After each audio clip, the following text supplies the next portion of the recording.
Bonjour tout le monde, ici Jean-Claude Audette de Québec.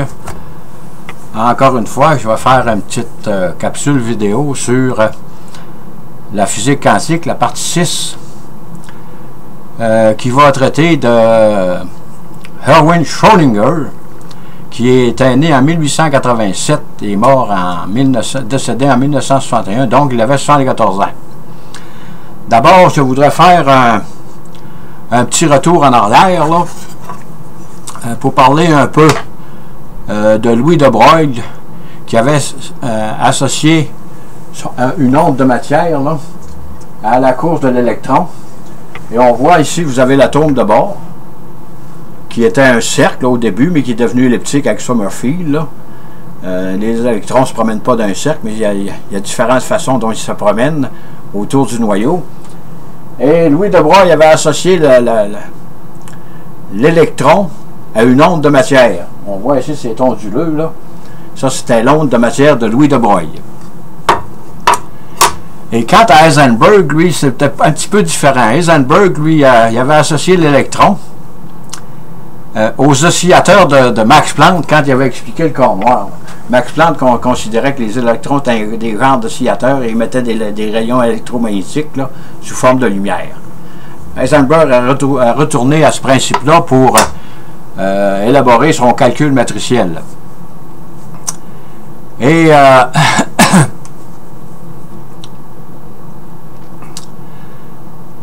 pour Heisenberg, si je reviens à lui, la quantité élémentaire d'action HF se faisait sous forme d'un qu'il appelait un saut quantique. Ça veut dire que poum, ça se passait subitement, ce que Schrödinger ne croyait pas du tout. Et on sait que Schrödinger a étudié à l'université de Vienne et il a eu son doctorat, c'était un docteur en physique. Et aussi, Schrödinger était un petit peu du même avis que Heisenberg, qu'il trouvait l'atome, le modèle d'atome de bord pas très réaliste. Et Schrödinger était du même avis qu'Albert Einstein sur il ne croyait pas à la discontinuité de la physique quantique, là. Il croyait que ça se faisait ça de façon continue. Et c'est pourquoi il a développé sa mécanique ondulatoire. Et autrement dit, moi, contrairement au saut quantique d'Heisenberg, Schrödinger disait que l'électron se promène sur une onde et il évolue à aller jusqu'à l'orbite supérieure. Et donc, ça se faisait sous forme continue. Il n'y avait pas de discontinuité dans la physique quantique. Dans ce temps-là, il y avait ceux qui croyaient au déterminisme de la physique comme notre physique à nous autres, et les jeunes savants qui arrivaient, qui ne croyaient pas à ça, comme Heisenberg et Niels Bohr et ces types-là. C'était des formes discontinues, ce que Max Planck avait démontré avec son corps noir. Et là, il va développer sa mécanique ondulatoire là, à partir du modèle de Louis de Broglie, en partie.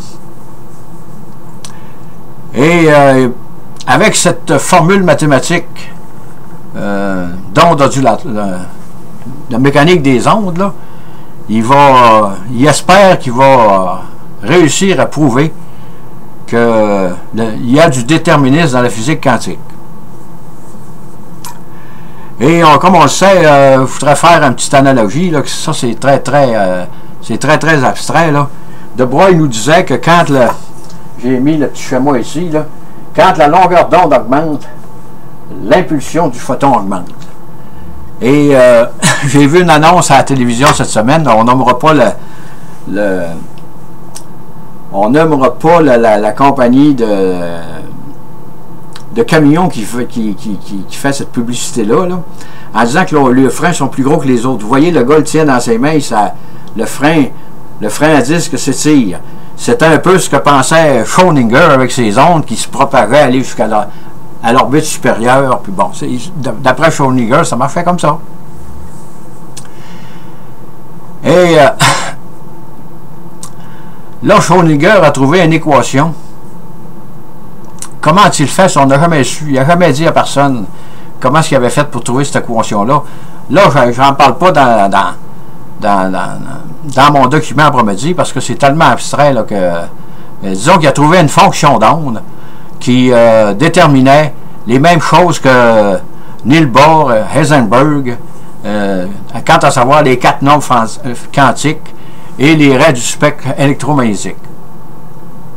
Et ça, il a publié ça le 27 janvier 1926. Là, c'est sûr que les physiciens du temps ne comprenaient absolument pas ce que Heisenberg avait voulu démontrer avec son calcul matriciel. Là. Mais ça, les ondes, la mécanique des ondes, c'était les physiciens connaissaient ça. Et là, tout le monde était enchanté de voir que Heisenberg pas Heisenberg, mais Schrödinger avait apporté une réponse qui pouvait satisfaire un peu l'ensemble des physiciens du temps avec sa mécanique ondulatoire. Et en plus de ça, la formule de Schrödinger pouvait s'appliquer à tous les atomes. Ce que, avant, ça n'existait pas. N'importe quel atome, on peut appliquer la formule de Schrödinger, on va trouver les 4 nombres quantiques, on va trouver les restes du spectre électromagnétique, on va tout trouver ça. Et là, Albert Einstein, c'est bien sûr que lui qui était pour le déterminisme de la physique quantique, pourquoi est-ce qu'Albert Einstein, Albert revient souvent dans ces années-là? Parce que c'était une sommité. Après Albert, on ne parlait plus. Mais lui, il croyait au déterminisme de la physique quantique. Fait que là, quand Schrödinger arrivé avec sa mécanique ondulatoire, là, Albert était bien content parce que il a même écrit à Schrödinger et il a écrit en avril 1926, il a envoyé une lettre là, puis il disait qu'en principe, l'idée de base de votre travail témoigne d'un authentique génie. Et malheureusement, la continuité de Schrödinger ne durera pas longtemps. Ça va durer presque un instant. C'est Max Born qui va réussir à démontrer que la formule de Schrödinger,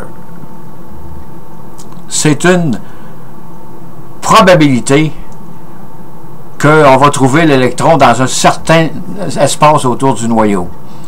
La fonction d'onde de Schrödinger, c'est une probabilité. Et voir le schéma.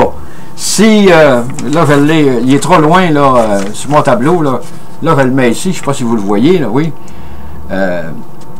Avant la mesure, vous voyez que les électrons se promènent, là, ils se promènent un peu partout, là. Il y a des ondes, c'est infini là-dedans, là.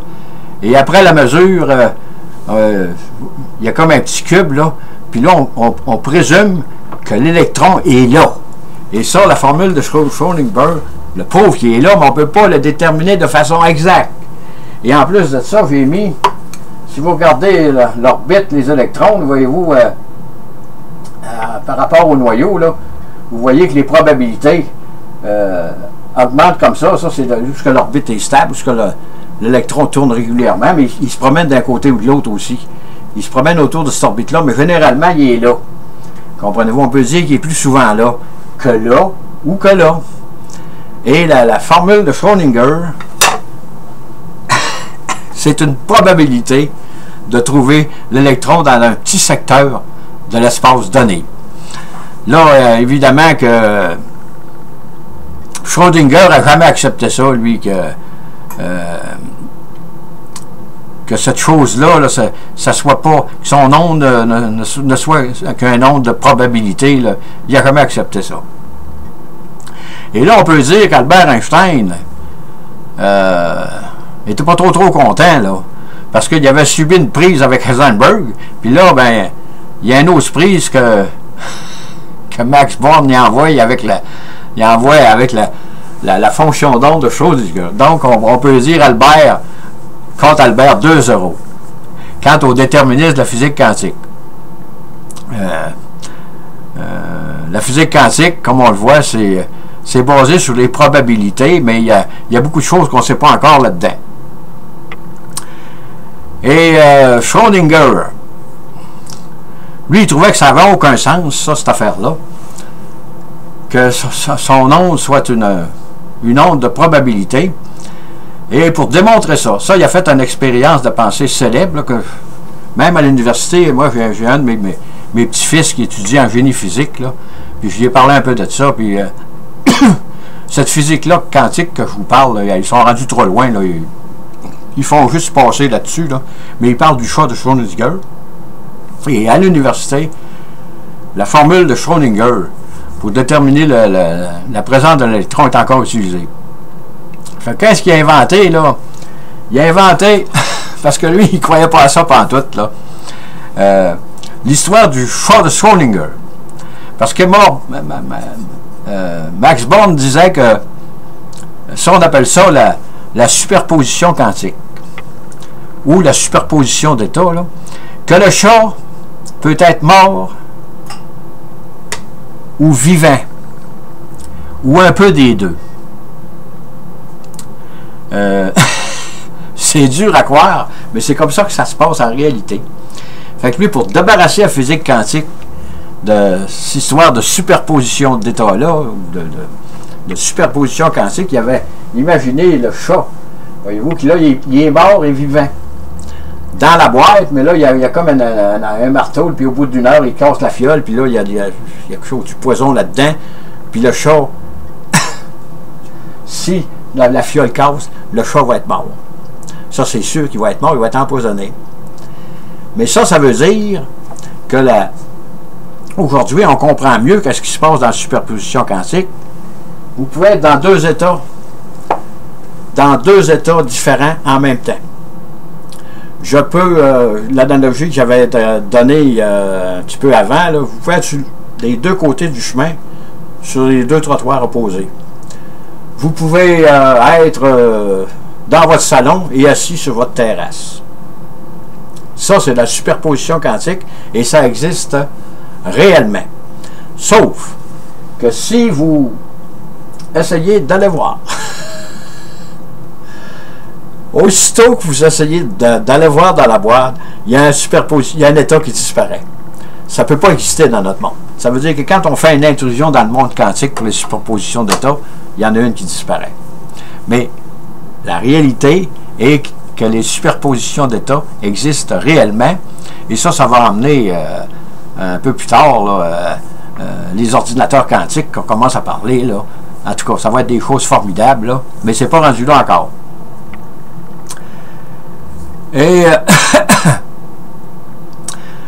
fait que le chat de Schrödinger, on connaît, c'est le seul qu'on connaît, les jeunes un peu qui touchent vaguement à la physique ont entendu parler Schrödinger avec son chat. Et ensuite de ça, ben, l'avenir va montrer que les deux avaient raison. Schrödinger avait raison que sa fonction d'onde, et Max Born avait raison que sa superposition quantique. Et en terminant, Schrödinger a terminé sa vie en Irlande. Il était membre de la Royal Society, là, parce qu'il a quitté l'Europe, je pense, autour de 1933, dans les années 33, parce que il en avait marre du nazisme, là, puis il s'en allait aux États-Unis, il n'a pas resté longtemps, il s'en allait en Irlande, là. Puis j'avais mis, je ne sais pas si je l'ai dit au début, j'ai mis ça, parce que Schrödinger avait toujours une petite boucle quand il se fallait poser, parce que Schrödinger, il vivait avec deux femmes en même temps, imaginez-vous, pour le temps. On pourrait dire que Schrödinger pratiquait la superposition d'états ou la superposition quantique, même s'il n'y croyait pas. Et comme je le disais avant, Schrödinger, il n'a jamais voulu dire comment est-ce qu'il avait fait pour trouver sa formule. On suppose qu'il l'a trouvé par tâtonnement ou peut-être avec un coup de génie, là. Mais de toute façon, comment est-ce qu'il a trouvé ça? Parce que Schrödinger avait un journal intime. Tout ce qu'il faisait, c'était marqué dans son journal. Puis là, on raconte, moi je ne l'ai pas vu son journal, là, mais on raconte qu'il avait découvert cette formule-là, la mécanique ondulatoire, là, sa formule, quand il avait invité une de ses anciennes maîtresses là, d'un chalet de ski là, dans les Alpes, là, puis après une nuit mouvementée avec elle, le matin, il avait découvert la formule, mais on n'était pas là. Et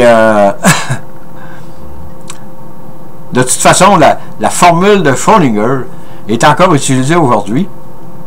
Et c'est sûr que Erwin Schrödinger, c'est un autre être exceptionnel, c'est un autre génie de ce temps-là, que avec sa mécanique ondulatoire, croyant qu'il allait tuer le probabiliste de la physique quantique, ça ne s'est pas passé comme ça. Et on réalisait de plus en plus que dans la physique quantique, ce sont seulement que des probabilités, là, à ce qu'on sait aujourd'hui. Ça marche par probabilité.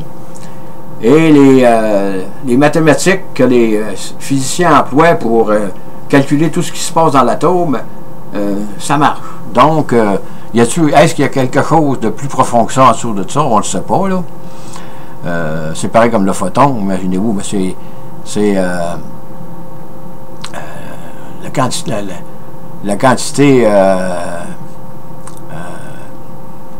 élémentaire d'action de Max Planck a été découverte en 1900 par rapport au photon. Et 112 ans plus tard, on ne sait pas vraiment, pourquoi est-ce que le photon, pourquoi il y a des quantas pour que ça se passe dans la physique quantique comme ça, là. On ne le sait pas encore, là.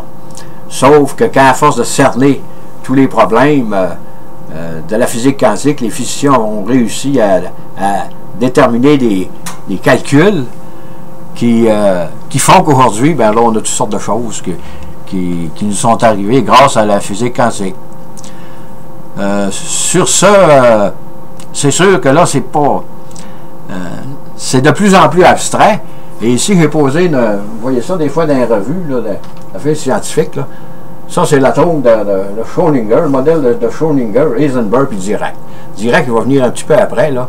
C'est une autre méthode qui s'est servie pour calculer qu'est-ce qui se passait au niveau de l'électron et de la physique quantique.